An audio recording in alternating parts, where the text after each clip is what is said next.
four bumps. You have the frontal lobe, you have the parietal lobe, the occipital lobe, and the temporal lobe. You can separate the cerebral hemispheres by the gyri and sulci, which are the bumps.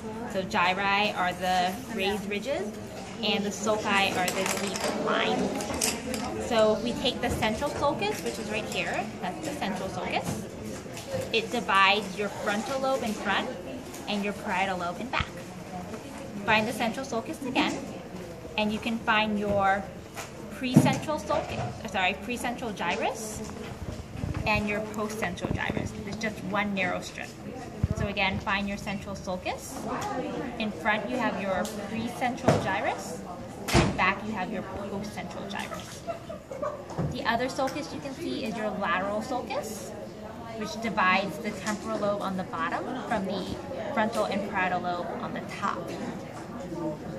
Now you also have your longitudinal fissure, which is going to divide your right and left cerebral hemispheres. Taking a look from the inside, we can also see the brainstem, here to here. Find the oval bump in the middle, that's your pons. The pons is the center of the brainstem. You have the midbrain on the top and the medulla oblongata on the bottom. Below your brainstem is the spinal cord.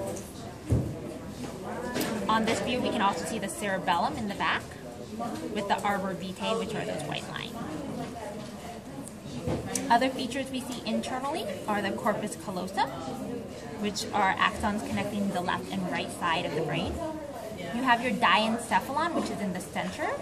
The diencephalon consists of the thalamus, the hypothalamus, and the pineal gland.